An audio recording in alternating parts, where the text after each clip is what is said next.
Good morning मेरे प्यारे बच्चों। कल हमने आपको एक चैप्टर पढ़ाया प्रोनाउन। हालांकि आपने पहले भी कई बार पढ़ा होगा, यूट्यूब पर कईयों से पढ़ा होगा।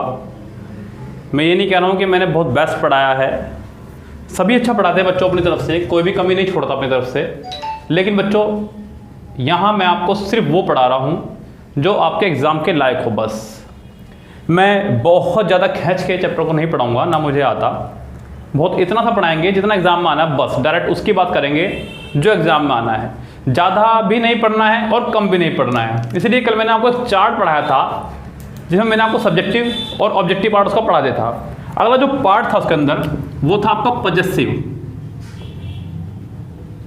पजेसिव पार्ट था। इसके अंदर दो भाग बांटे थे हमने, possessive adjective, possessive adverb. Possessive adjective, possessive adverb. Adjective में हमने कहा माई और योर, देयर, हिज, हर। और एडवर्ब में आपके इन्हीं के भाई माइन, ऑर्स, योर्स, देयर्स, हिज और हर्स। मैं आपको ये बताऊंगा कि एग्जाम में इनसे क्या क्या एरर आती हैं, बस बात खत्म। आपको सिर्फ उन्हें पकड़ना है कि इनसे लेकर के एग्जाम में एरर आती क्या है। अगर आपने वो चीज़ पकड़ ली तो बात ही खत्म है। सिर्फ आपको एग्जाम में एरर ही तो निकालनी है। यस, आपको कोई इंग्लिश थोड़ा पढ़ानी है किसी को। देखिए ध्यान से, अब इसको कहा गया पजेसिव एडजेक्टिव। पजेसिव एडजेक्टिव इसलिए कहा गया क्योंकि एडजेक्टिव के बाद नाउन का आना कंपलसरी है। नाउन का आना कंपलसरी है। आपने कभी देखा ही नहीं होगा कि माई, ओवर, योर, देयर, हिज, हर, इनमें से कोई भी एक कभी अकेला आया हो। हमेशा आपने देखा होगा my father, your brother, her sister, ऐसा कुछ भी, मतलब my book, your book, their book, his book, कुछ भी। जब भी आपको दिखाई दे कि नाउन आया है, क्या आया है, नाउन आया है, तो नाउन से पहले आने वाला वर्ड आपका एडजेक्टिव ही होगा। ध्यान रखें आप, क्या होगा आपका वो एडजेक्टिव। एक बात मैंने आपको और बताई थी कल, मैंने कहा था कि रूल्स को रिलेट करते हुए पढ़ना है, क्योंकि मैंने रूल्स को करा है कम। अब कम से मतलब ऐसा नहीं कि मैं आपको नुकसान कर दूं, ये भी गलत होगा। आप मुझ पे विश्वास कर रहे हैं, मेरे भरोसे आप बैठे हैं, सिलेक्शन के लिए बैठे हैं, मैं भी आपको सिलेक्शन के लिए बैठा हूँ और मैं आपको नुकसान कर दूँ, ये गलत होगा बच्चों, बिल्कुल तरीका गलत होगा। हम लोग इसको प्रोनाउन तो पढ़ते ही हैं, जब आप एडजेक्टिव में आ जाएंगे तब भी इसको पढ़ते हैं बच्चों। एडजेक्टिव में बस ये कह के पढ़ाया जाता है कि नाउन से पहले आने वाले हर चीज़ एडजेक्टिव होगी, और ये नाउन से पहले आ रहा है तो इसका मतलब ये पजेसिव एडजेक्टिव है। यहाँ पे इसको प्रोनाउन के नाम से पढ़ाया जाता है। मैंने एक ही बार में बात फिनिश कर दी आपकी। ध्यान रखना कि नाउन से पहले जब भी, यही नहीं कहीं पे भी, नाउन से पहले कभी भी कुछ भी आए, समझो दिया गया वर्ड आपका एडजेक्टिव ही है, ये याद रखना आप। नाउन से पहले आने वाला हर वर्ड आपका एडजेक्टिव ही है। इसकी कसम खा करके आप अच्छे से याद कर लो, बस खूब अच्छे से। जरा देखिए, मैंने कहा माई father is a great man. हालांकि नहीं टुच्ची आना तो एग्जाम में नहीं आएगी, ये तो कंफर्म है। ये तो मैंने आपको वैसे एग्जाम्पल बता दें, शुरुआत करिए भाई। माई father is a great man, my father is a great man. I am not your brother, I am not your brother. यहाँ पे ये योर और यहाँ पे ये माई आपके पजेसिव एडजेक्टिव है। क्या है? पजेसिव एडजेक्टिव है। जरा देखो आएगी क्या, समझता तो वो समझो आप पहले, प्रॉब्लम कहाँ से आएगी। देखो ये तो सबको पता है कि इनके बाद नाउन आता है, लेकिन अगर आपको इनके बाद वर्ब लगानी पड़ जाए, पजेसिव एडजेक्टिव के बाद अगर वर्ब लगानी पड़ जाए, क्या लगानी पड़ जाए? वर्ब। तो वर्ब किस फॉर्म में आएगी? फर्स्ट फॉर्म में आएगी, सेकंड फॉर्म में आएगी, थर्ड फॉर्म में आएगी, कौन सी फॉर्म में आएगी ये बताना आपको। बच्चों ध्यान रखना, एक छोटा सा वीडियो हमने पढ़ाया था, हमारी हाईलाइटेड वीडियो में भी है वो, वर्ब से नाउन, नाउन से एडजेक्टिव बनाना सीखें। याद करिएगा, मैंने आपको बताया था वर्ब में आप जब भी आईएनजी फॉर्म लगा दें, क्या लगा दें? आईएनजी फॉर्म लगा दें, तो वो जीरण कहलाती है। क्या कहलाती है वो? जीरण। कब कब कहलाएगी जीरण? यदि इसके पहले कोई हेल्पिंग वर्ब है, इससे पहले कोई हेल्पिंग वर्ब है, तब तो वो वर्ब है। क्या है वो? वर्ब। अगर आईएनजी फॉर्म से पहले कोई हेल्पिंग वर्ब हो, कोई भी हेल्पिंग वर्ब हो, हेल्पिंग वर्ब से मतलब कोई भी बी की फैमिली, बी की फैमिली तो अब आपको रट गई होगी, मैंने कई सारी वीडियो बता चुका हूं अपने। बी की फैमिली मतलब is, am, are, was, were, be, been, being. Verb की फर्स्ट फॉर्म में आईएनजी से पहले अगर हेल्पिंग वर्ब हो तो वो वर्ब है, अगर हेल्पिंग वर्ब ना हो तो वो जीरंड है। इसको एग्जांपल समझो पहले छोटी सी बात को, उसके बाद बात करते हैं शुरू अपनी। मैंने कहा I am writing a letter, I am writing a letter, she is smoking, she is smoking. फिर आपने कहा शी स्टॉप्ड स्मोकिंग। अब यहाँ पर गौर करने वाली बात है बच्चों कि स्मोकिंग यहाँ भी आया और स्मोकिंग यहाँ भी आया, लेकिन इस वाले स्मोकिंग से पहले एक हेल्पिंग वर्ब है, is am are, was were, कुछ भी एक। तो यहाँ पे ये तो काम कर रही है एज ए वर्ब की तरह। किसकी तरह काम कर रही है? यहाँ पे ये काम कर रही है जीरंड की तरह। किसकी तरह काम कर रही है? जीरंड की तरह। और जीरंड को ही कहा जाता है नाउन। क्या कहा जाता है? नाउन। तो मैंने आपको खूब अच्छे से बता दिया कि अगर पजेसिव एडजेक्टिव के बाद वर्ब लगानी हो तो वर्ब की फॉर्म आएगी आपकी आईएनजी फॉर्म। कौन सी फॉर्म आएगी? ING form. आईएनजी फॉर्म से मतलब है कि जीरंड आएगा। क्या आएगा? जीरंड। और जीरंड को क्या बोलते हैं? नाउन। यानी कि कुल मिला के बात यह है बच्चों के पजेसिव एडजेक्टिव के बाद में नाउन ही आना चाहिए, चाहे वो किसी भी तरह से आए। तो यहाँ पजेसिव एडजेक्टिव के बाद मुझे नाउन ही लगाना था, चाहे वो किसी भी तरह से आए। एग्जाम में किस तरह दी जाती है यार, वो देखो ध्यान से। एग्जाम में कुछ इस तरह बेवकूफ़ बनाया जाता है बच्चों। पता कमाल की बात क्या है, आप चाहे कितने बड़े हो जाना, कितने भी बड़े हो जाना, आप कभी मुझसे बड़े नहीं होंगे। आप पैसे में बड़े हो सकते हैं, आप मुझसे ओहदे में बड़े हो सकते हैं, मुझसे आप पद में बड़े हो सकते हैं, लेकिन आप मुझसे कभी उम्र में बड़े नहीं होंगे। आप कभी भी अपने पापा से बड़े नहीं हो सकते उम्र में। आप पैसे में, पद में, ओहदे में बड़े हो सकते हैं, आप हमेशा उनसे छोटे रहेंगे। आपके अनुभव हमारे अनुभव से हमेशा कम ही रहेंगे। तो आप यानी कि हमारे लिए एक बच्चे ही हैं, और बच्चों को बेवकूफ़ बनाना बहुत आसान होता है। जैसे छोटा बच्चा बेवकूफ़ बनता है ना, आ जाओ पर जब मारने की नहीं, आइसक्रीम दूंगी, और फिर वो आ जाता है, फिर चल भाई।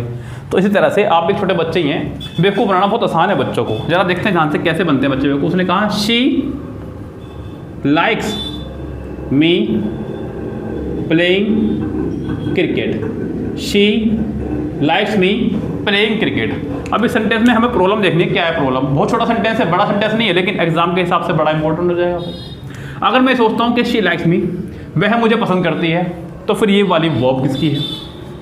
यस, यहाँ पे एक वर्ब पहले आ चुकी है, एक वर्ब और आ रही है, दो वर्ब आ गई हैं। सेंटेंस में सब्जेक्ट एक है। मैंने आपको कल भी बताई थी कि जितने एक्टर होंगे उतनी ही एक्ट्रेस चाहिए फिल्म के अंदर। सेंटेंस में सब्जेक्ट है आपका एक, वर्ब आ गई हैं दो वर्ब को आप एक साथ नहीं झेल सकते। दूसरी बात, आपको इस वाली वर्ब को दिख रहा है आईएनजी फॉर्म में। क्या है ये आपकी वर्ब? ING form. इससे पहले कोई हेल्पिंग वर्ब नहीं है, इससे पहले कोई हेल्पिंग वर्ब नहीं है। इसका मतलब ये वर्ब है ही नहीं, ये इस समय यहाँ जीरंड है। क्या है ये?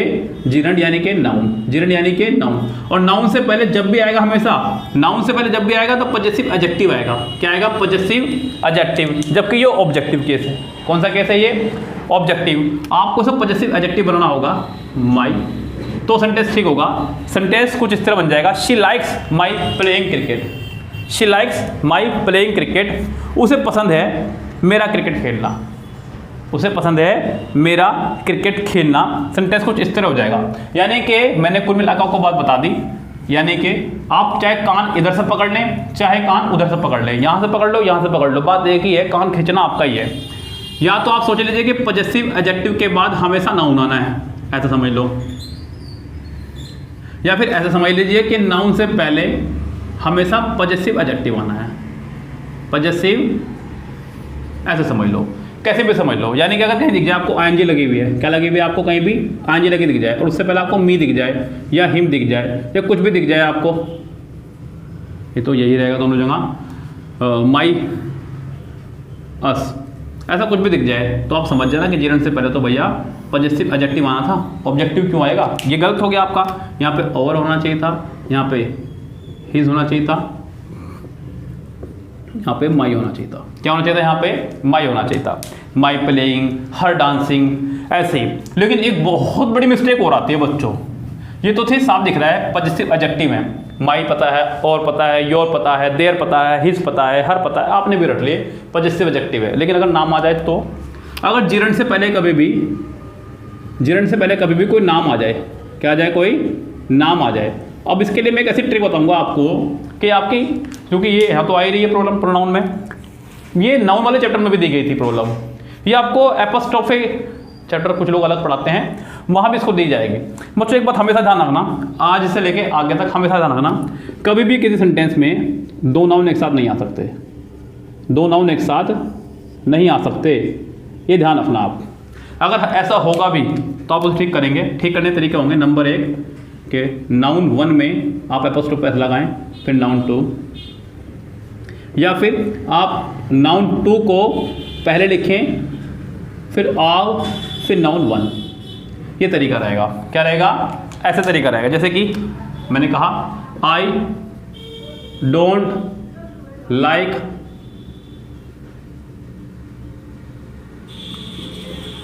जया वॉकिंग। दिख रहा है ना आराम से? बिल्कुल।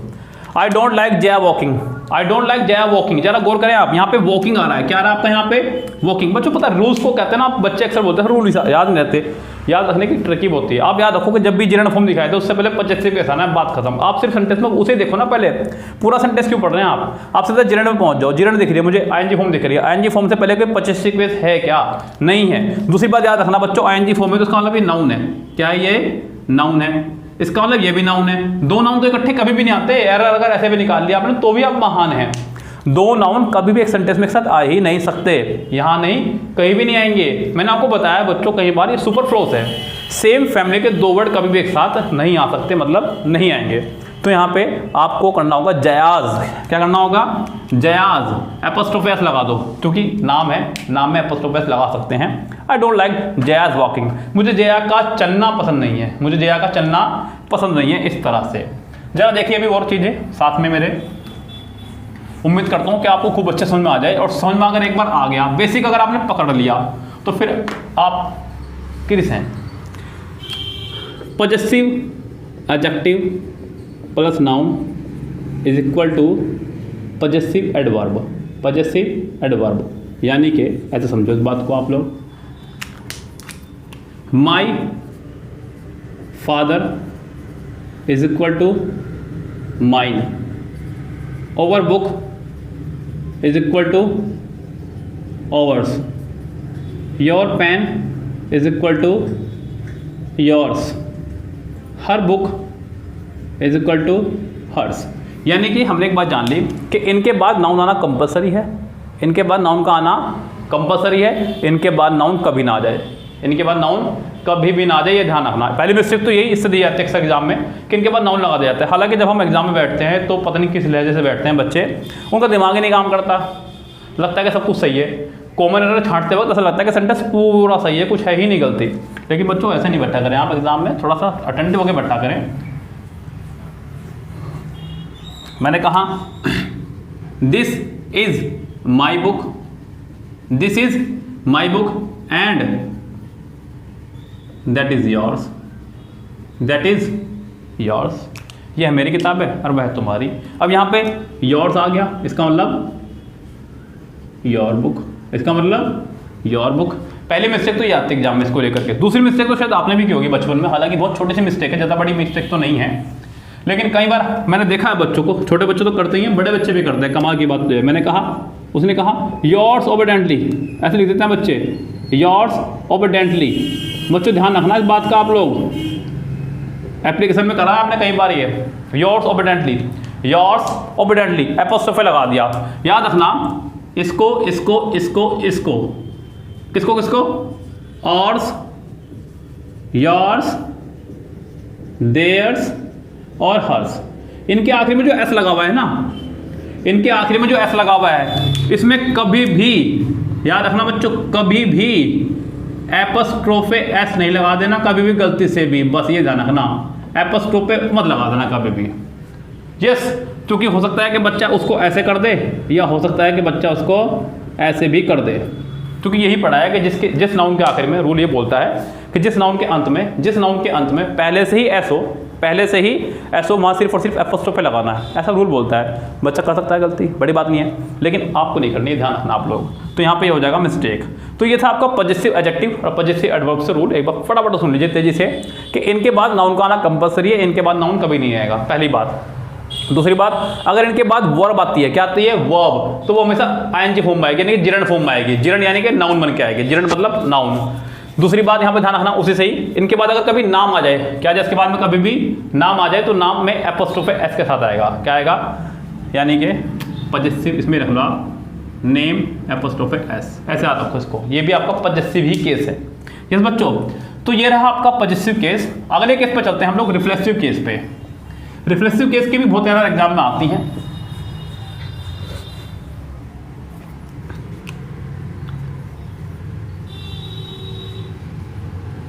रिफ्लेक्सिव केस, रिफ्लेक्सिव केस मतलब जब आप प्रोनाउन में सेल्फ लगा देते हैं। क्या लगा देते हैं? सेल्फ। आपने कहा माई सेल्फ, क्या कहा? Myself. आपने कहा ourselves, himself, herself, themselves, yourself, yourselves, itself. अब बच्चों कई सारी बुक्स, कई सारे मास्टर, कई सारे टीचर अलग अलग पढ़ाते हैं, कहते हैं कि ट्रांजिटिव वर्ब के साथ में ये आएगा, इंट्रांजिटिव वर्ब के साथ में नहीं आएगा। मैं आपको एक छोटी सी बात बता दूंगा आज और बात खत्म हो जाएगी, सारी बात खत्म। ये बात सत्य है कि वो भी सही बता रहे हैं, मैं ये नहीं कह रहा वो गलत बता रहे हैं, लेकिन आपको फिर कैसे याद रहेगा कि कौन सी वर्ब ट्रांजिटिव और कौन सी इंट्रांजिटिव? अगर इतने महान बच्चे हुआ करते बेचारे तो फिर वो यहाँ ना खड़े होते। सिंपल सी बात है ना, आप बच्चे ही तो हैं, बच्चे ही समझ के पढ़ा रहा हूँ मैं आपको। मैं तो ये सोच के पढ़ा रहा हूँ कि आप बिल्कुल जीरो हैं, बस बात खत्म, आपको कुछ नहीं आता। ये सोच रहा हूँ मैं आपको कि आपको कुछ नहीं आता, आप बिल्कुल जीरो हैं, तो आप जीरो समझ के पढ़िए।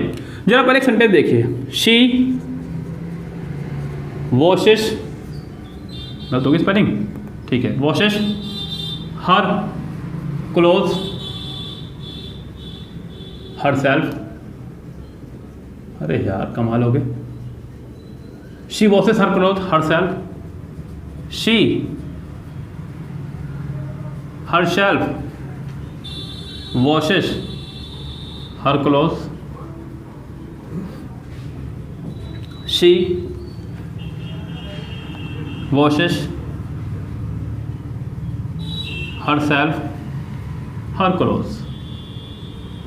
चलो आप ये सोचो कि आपका एग्ज़ाम ही चल रहा है आज, आप एग्ज़ाम सेंटर पे बैठे हुए, एग्ज़ाम पे बैठे हुए, एग्ज़ाम दे रहे हैं। आपके हिसाब से इनमें से कौन सेंटेंस सही है? अगर आपको तीनों में से कोई एक सेंटेंस सही बताना हो, या दो बताना हो, या तीनों बताना हो, तीनों ही गलत है, क्या लग रहा है आपको सही कौन सा है? अब देखिए बच्चों, मैंने कई बार इसका प्रैक्टिकल किया, आप लोग तो मेरे YouTube साथी हैं तो आपकी बात मुझ तक तो नहीं पहुंच पाएगी, लेकिन मेरा आपको लग रहा है ऐसा कि आपने कोई ना कोई सेंटेंस से जरूर गलत बताया होगा। किसने गलत बताया? बस एक बार ये कह देना सर मैंने गलत बताया, या फिर खाली कह देना सर हाथ खड़ा कर देना अपना, ये वाला इमोजी आती है उसको कर दीजिएगा। बच्चों कमाल की बात तो ये कि तीनों ही सेंटेंस ठीक हैं, तीनों ही सेंटेंस ये ठीक है, ध्यान रखना। मैं आपको बता दूँ, याद रखना इस बात को कि प्रेजेंट इंडेफिनेट में, प्रेजेंट इंडेफिनेट में, प्रेजेंट इंडेफिनेट टेंस में रिफ्लेक्सिव प्रोनाउन कहीं भी लगा सकते हैं, कहीं भी लगा सकते हैं। प्रेजेंट इंडेफिनेट टेंस में रिफ्लेक्सिव प्रोनाउन कहीं भी लगा सकते हैं जहां आपका मन करे। ऐसा भी नहीं कि आप लोग शुरू में लगाते, शुरू में नहीं लगाएंगे, बताऊंगा क्यों नहीं लगाते। प्रेजेंट इंडेफिनेट टेंस में रिफ्लेक्सिव प्रोनाउन कहीं भी लगा सकते हैं जहां आपका मन करे। पहली बात तो ये। एक बात का और ध्यान रखना बच्चों, मैं आपको छोटी सी बात बता दूं, ये याद रखना बस, आप जो बता रहा हूं मैं आपको रिफ्लेक्सिव प्रोनाउन को लेकर के, और इसको आप अप्लाई भी करके देख लेना, ना मजा आए तो मुझे कहना। यदि वर्ब के तुरंत बाद प्रपोजिशन आ जाए, क्या आ जाए? प्रपोजिशन आ जाए, तो ध्यान रखना कि इस बीच यहाँ पे आपको एक रिफ्लेक्सिव केस फंसाना ही होगा। जैसे कि she enjoyed in the party, she enjoyed in the party। अगर आप गौर करें तो यहाँ वर्ब के तुरंत बाद प्रपोजिशन आ गई। क्या आ गई? प्रपोजिशन। गलत हो गया भाई, आपको यहाँ रिफ्लेक्सिव केस फंसाना ही होगा अकॉर्डिंग टू इसके, ध्यान दीजिएगा। सेंटेंस ऐसा होना था सही, she enjoyed herself in the party, या तो इसे ऐसे ठीक करो या फिर इसे ऐसे ठीक करो, she enjoyed the party, इसे ऐसे ठीक करो। यानी कि आप इसके बाद तुरंत बाद प्रपोजिशन अगर आ रहा है तो आपको रिफ्लेक्सिव केस या फिर प्रपोजिशन हटानी होगी। हालांकि आप हटा नहीं सकते, एग्जाम में ओमिट नहीं कर सकते, आप एडिट ही कर सकते, कुछ भी करना चाहें। 9th-10th के एग्जाम नहीं चल रहे हैं, कंपटीशन है, आपको कुछ भी ओमिट नहीं करना है, इसे एडिट करना है, आप इसे हटा नहीं सकते, आप लगा ही सकते हैं जो भी लगाना आपको, ध्यान रखना आप। तो आप यहाँ पे लगाएंगे हर सेल्फ, क्या लगाएंगे यहाँ पे आप? Her self. जरा एक और देखा sentence, she prides on her beauty. अब हालांकि कहने को तो ये प्रेजेंट इंडेफिनिट का सेंटेंस है, आप कहेंगे सर कहीं भी लगा दो, लेकिन बच्चों फिर वही बात, वर्ब के तुरंत बाद प्रपोजिशन आ रही है। क्या आ रही है? प्रपोजिशन। तो आप करेंगे she prides herself on her beauty, on her beauty. जरा एक और देख के सेंटेंस, उसने कहा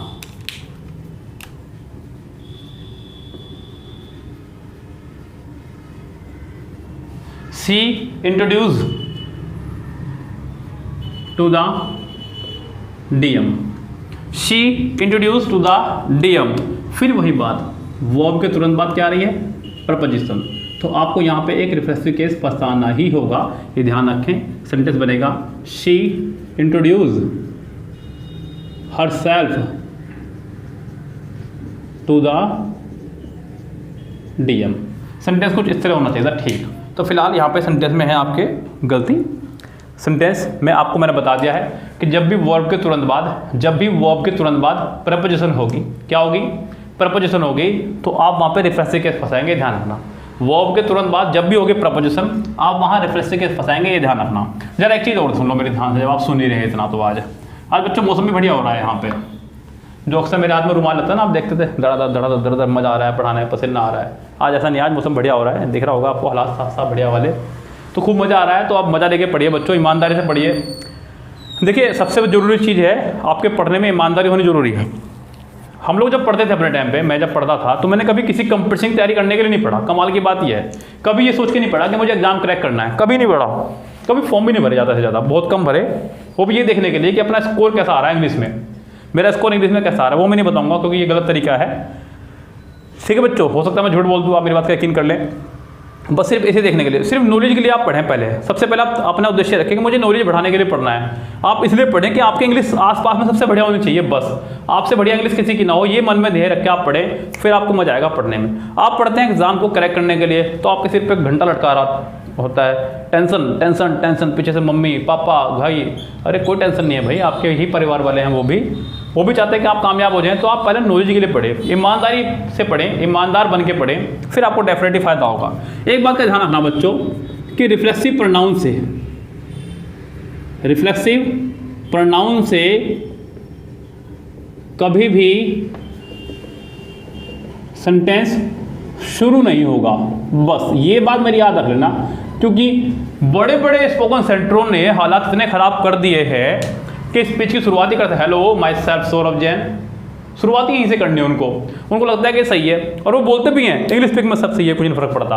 ऐसा कुछ नहीं भैया, इंग्लिश स्पीकिंग भी ग्रामर का ही हिस्सा है, ग्रामर से ही निकले वो भी। ये बात अंग्रेज तो कह सकते हैं, लेकिन ये बात आप नहीं कह सकते हैं। हिंदी हमारी मातृभाषा है, हम लोग भी करते हैं इस तरह से इस्तेमाल, बहुत तहजीब से बात नहीं करते हैं कभी भी हिंदी में, बहुत अंदाज अपना ही है हिंदी बात करते वक्त। कभी आपने किसी को कहा कि क्या आप बेवकूफ़ हैं, क्या आपको अकल नहीं है? कभी ऐसा बोलते हैं तमीज़ से, अपने अकल नहीं है क्या, बेवकूफ़ है। हम लोग अपनी भाषा का इस्तेमाल करते हैं, अपनी मातृभाषा में आप कुछ भी कर सकते हैं, लेकिन जब आप पढ़ रहे हो अंग्रेजी दूसरे की भाषा, तो आपको दूसरे के हिसाब से पढ़ने ध्यान रखना। अगर आप हमारे यहाँ कोचिंग में पढ़ने आ रहे हैं तो आपको मेरे नियमों से पढ़ना होगा कि आपको स्लीपर्स बाहर उतारनी होंगी। हमारे यहाँ सेंटर में स्लीपर्स अलाउ नहीं है, तो मेरे नियम चलेंगे। यहाँ पे अंग्रेजी पढ़ रहे हो तो आपको अंग्रेजों के नियम से पढ़ना होगा, आप अपने नियमों से अंग्रेजी नहीं पढ़ सकते। रिफ्लेक्सिव प्रोनाउन से कभी भी सेंटेंस की शुरुआत नहीं होगी, चाहे इंग्लिश स्पीकिंग का हो चाहे ग्रामर को, आप याद रखना। कभी अगर सेंटेंस ऐसा दिखाई दे माई सेल्फ सौरभ जैन, तो ये गलत है बच्चों, पूरा गलत है। कभी आप भी मत बोलना इंग्लिश स्पीकिंग में, कभी मत बोलना। अगर कोई मेरे जैसा मिल गया तो डेफिनेटली बेइज्जती भी कर देगा वो आपकी। I am Saurabh Jain, simple रहो, सिंपल बोलो, बात ही खत्म है बिल्कुल। एक चीज़ और मैं आपको पॉजिटिव एडवर्ब में बतानी भूल गया, याद आ गई तो मैं सोचा अभी बता दूँ आपको।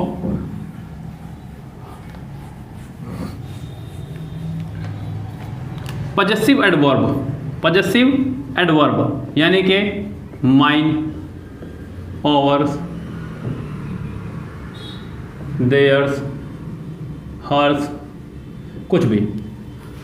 पॉजिटिव एडवर्ब से वाक्य शुरू हो सकता है, पॉजिटिव एडवर्ब से वाक्य शुरू हो सकता है। आपने कहा overs is a great country, overs is a great country, हमारा देश महान है, हमारा देश महान है। या फिर आप कहें आवर कंट्री इज ग्रेट। अब बच्चों अगर आप कहो तो एक बात और बता दूँ आपको, हो सकता है कि आपको ये बात समझ में आए या ना आए, हो सकता है, कुछ भी हो सकता है भैया, होने को तो कुछ भी हो सकता है, लेकिन अगर आपने ये बात भी समझ ली तो फिर ये ध्यान रखना बच्चों, यहाँ और वहाँ में जरा भी अंतर नहीं रह जाएगा, ध्यान रखना आप भी बिल्कुल उसी तरह से एरर फाइंड करेंगे जिससे मैं एरर फाइंड करता हूँ। देखिए सबसे प्लस पॉइंट मेरे साथ में यही रहा कि मैंने प्रैक्टिस सेट बुक कराया शुरू से ही अपने साथ में, और आज भी मेरे साथ में यही समस्या नहीं है बिल्कुल भी कि मुझे एक प्रैक्टिस सेट सोल्व कराने में कम से कम 2 घंटे लगे या 1 घंटा लगे। अगर प्रैक्टिस सेट जितने क्वेश्चन हैं, जितना समय मुझे यूट्यूब पर लगता है ना, बस उतना टाइम लगता है मुझे नॉर्मली भी पढ़ाने में उसको। मुझे कहीं भी कुछ चीज़ अलग से देखनी नहीं पड़ती कभी भी कि मैं पहले सर्च करके रख लेता हूँ, अपने पास लिख कर रख लेता हूँ। कसम से बता रहा हूँ, ऐसा अभी तक नहीं हुआ मेरे साथ में कभी भी। यूट्यूब पे जैसा मैं पढ़ा रहा हूँ डिट्टो वैसे पढ़ाता हूँ अपने सेंटर पर भी। जो बात मुझे नहीं पता मैं बोल देता हूँ भाई इस वर्ड का नहीं मुझे नहीं पता, आप खुद ढूंढ लेना। कभी नहीं ढूंढ कर रखता, पहले से कि लिख के रख लिया, ढूंढ के बता दिया आपको, जो याद आ रहा है उस समय बता दिया, जो नहीं याद आ रहा है नहीं बताया आपको। तो बच्चों एक चीज़ और याद रख लेना, आपने एक सेंटेंस से क्या चीज़ सीख ली, एक चीज़ हमने दिखाया आपको कि overs is a great country. अरे अभी तो मैंने बताया आपको कि ये पॉजेसिव एडवर्ब है। क्या है आपका, ये एडवर्ब है। क्या ये आपका एडवर्ब है। एडवर्ब से कभी भी अगर सेंटेंस शुरू होगा, एडवर्ब से कभी भी अगर सेंटेंस शुरू होगा तो हेल्पिंग वर्ब तुरंत बाद आएगी, ये भी याद रखना। ये है आपके सामने एग्जाम्पल, जैसे कि आप पढ़ते थे no sooner had I reach Delhi hardly. याद है बच्चों, ये तो आपको याद ही होंगे, ये तो मैंने कई बार पढ़ा दिया अपने प्रैक्टिस सेट के दौरान। Hardly had I reach Delhi, जब भी किसी एडवर्ब से सेंटेंस शुरू होगा तो हेल्पिंग वर्ब तुरंत बाद आएगी, ये भी याद रखना। ये भी बहुत प्यारी बात है बच्चों। हालांकि एडवर्ब चैप्टर में कभी नहीं पढ़ाता आपने, यहाँ भी नहीं पढ़ाता मैं, आपको भी नहीं पढ़ाऊंगा एडवर्ब चैप्टर, क्योंकि एडवर्ब से ज़्यादा एरर आ रही नहीं है। एडवर्ब से सिर्फ एक यही एरर आती है, बस एरर आती ही नहीं है। शायद ही आपने कभी को एडवर्ब से आने वाली एरर देखी हो, आपने पीछे देखा होगा यहाँ पे एडवर्ब की एरर आएगी कभी मतलब मैंने 34 साल के लगभग सेट सोल्व कराया है यूट्यूब पे, घर पे भी, सेंटर पे भी, तो कभी एक आधा सेंटेंस कभी फंस जाए तो बात अलग है। ऐसा भगवान ना करे आपके साथ हो। अब एक चीज़ और ध्यान रखना बच्चों, मैंने आपको पढ़ाया प्रोनाउन, और प्रोनाउन के मैंने आपको 3 केस पढ़ा दिए, first person, second person, third person. First person में मैंने आपको पढ़ाया आई और वी, सेकंड पर्सन ने पढ़ाया केवल यू, थर्ड पर्सन ने पढ़ाया आपको ही, शी, इट, दे। आज का जो अगला रूल है वो है आपका पोजीशन ऑफ प्रोनाउन से। किससे? Position of pronoun. Position of pronoun से याद रखना। यस, बहुत अच्छा रूल है आपका, बहुत शानदार रूल है, ढंग से देखेगा। और अभी मैं इसको बता रहा हूँ बच्चों। अब हम पढ़ेंगे position of pronoun. Position of pronoun, इन तीनों प्रोनाउन की पोजीशन को आप किस तरह रख सकते हैं ये देखिएगा। हालांकि ये आपने कई बार पढ़ा होगा, मैं आपको पहले बता रहा हूँ बच्चों, आपने कई बार पढ़ा होगा कि 1 2 3 और 2 3 1 का फॉर्मूला, लेकिन ये आज पूरा पढ़ लीजिएगा। एक लास्ट में ऐसी बात बताऊंगा आपको, मैं शुरू में नहीं बता सकता, आप कहोगे सारा सबकी तरह पढ़ा रहे हैं आप भी, कि कहना कि वीडियो को लास्ट तक देखना। अरे लास्ट तक ही देखनी पड़ेगी, शुरू में नहीं बता सकता, मेरी मजबूरी है। पहले बेसिक बताऊंगा तभी तो आगे बढ़ूंगा ना मैं। तो मैं आपको इसके बारे में एक ऐसे लास्ट में बताऊंगा कि अगर वो सेंटेंस आ गया तो कसम से बता रहा सिर्फ आप ही करके आएंगे जो मेरे यूट्यूब बच्चे हैं। जरा देखना ध्यान से, इसे आप पहले तो याद रखो, ये 1 है, ये 2 है और ये 3 है। इसे इन शॉर्ट याद रख लो मैथमेटिक्स में, ये तो रोमन था, ये इंग्लिश मैथमेटिक्स में रखें आप इसको। जरा ध्यान देना, मैं बहुत जल्दी में बात खत्म करूंगा, मुझे भी जल्दी है बच्चों, बिल्कुल बेफिक्र रहिए। याद रखना 1 2 3, जब 2 या 2 से अधिक प्रोनाउन एक साथ आए, जब 2 या 2 से अधिक प्रोनाउन एक साथ आएंगे तो उनका स्ट्रक्चर रहेगा 1 2 3, 1 2 3, या फिर एक स्ट्रक्चर और है वो है आपका 2 3 1, 2 3 1, 1 2 3। देखना गिनती भी यही होती थी, 1 2 3, आगे नहीं भाई, इतने में काम चल जाएगा आपका। उसका के काम चल रहा था माधुरी दी का, आपका इतने में चल जाएगा 1 2 3। गिनती का सही क्रम है, गिनती का सही क्रम है, सही सीक्वेंस है, लेकिन काम गलत करेंगे। गलत से मतलब बच्चों गलत वर्ड आएंगे यहाँ पे, मिस्टेक आ गया, ब्लंडर आ गया, कमिटेड आ गया, ऐसे कुछ वर्ड्स आ जाएंगे, समझो बात हो रही है गलत। यस, गलत काम के लिए 1 2 3, और गलत गिनती है सही काम के लिए। किसके लिए? सही काम के लिए, यानी कि सारी अच्छी अच्छी बातें होंगी, सारी अच्छी अच्छी बातें होंगी। इसको अगर 2 आए तो 2 के लिए क्या रूल रहेगा? 12 23 13, यहाँ पे 23 31 21, ये रहेगा आपका सीक्वेंस। अब इसको कैसे समझना है जरा देख लो ध्यान से। मैं पहले यहाँ लिख लूँ। मैंने कहा I, you and he have helped the student. अब आप कहेंगे ना बच्चों, देखो ना, जब भी 3 नाउन एक साथ आए, 2 नाउन एक साथ आए, तो सबसे पहले आप इस रूल को चेक करा करो। आप कहते हैं रूल याद रहते हैं, रूल याद रहेंगे भाई। जब भी 2 या 2 से अधिक नाउन प्रोनाउन एक साथ आ रहे हो तो आप सबसे पहले ये चेक करो कि ये तो सही है ना, फिर आगे बढ़ना कि सेकंड फॉर्म आ रही है, थर्ड फॉर्म आ रही है, आ रही है, वो सब बात की बातें हैं। वो पहले आप ये देखो, अगर आप गो कर रहे होंगे तो यहाँ पर आपका first person, second person, third person, 1 2 3। 1 2 3 तो गलत काम के लिए है, जबकि यहाँ पे तो कोई गलत बात हुई नहीं। हेल्प कर रहे हैं बच्चे की, हेल्प कर रहे हैं तो कोई ढंग का ही काम होगा भाई, सिंपल सी बात है। तो स्ट्रक्चर क्या होना चाहिए था? 2 3 1। क्या होना चाहिए था?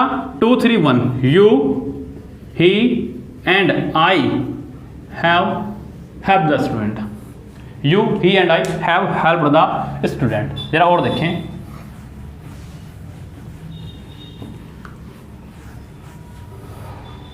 उसने कहा I and you are going to Jaipur. I and you are going to Jaipur. अब आई है आपका फर्स्ट पर्सन, यू है आपका सेकंड पर्सन। 1 2 1 2 3 2 3 1।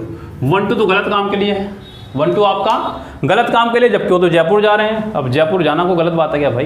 तो यहाँ पे सेंटेंस हो गया आपका ये भी रॉन्ग। सेंटेंस कुछ इस तरह होना चाहिए था, ठीक, you and I are going to Jaipur. अक्सर बच्चे यहाँ पर आई कैसे एम लगा देते हैं बच्चों, मासूम है बेचारे बच्चे, मासूम, याद है ना।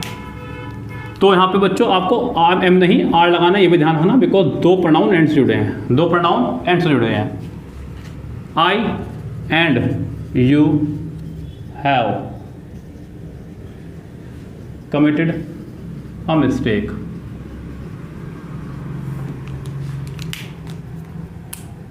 वन टू गलत काम के लिए, गलत काम में हो रहा है, सेंटेंस ठीक है, सेंटेंस ठीक है। अब एक सेंटेंस देखना, मैंने कहा था कि सबसे लास्ट में एक बात बताऊंगा मैं, उसको देखना जरा ध्यान से।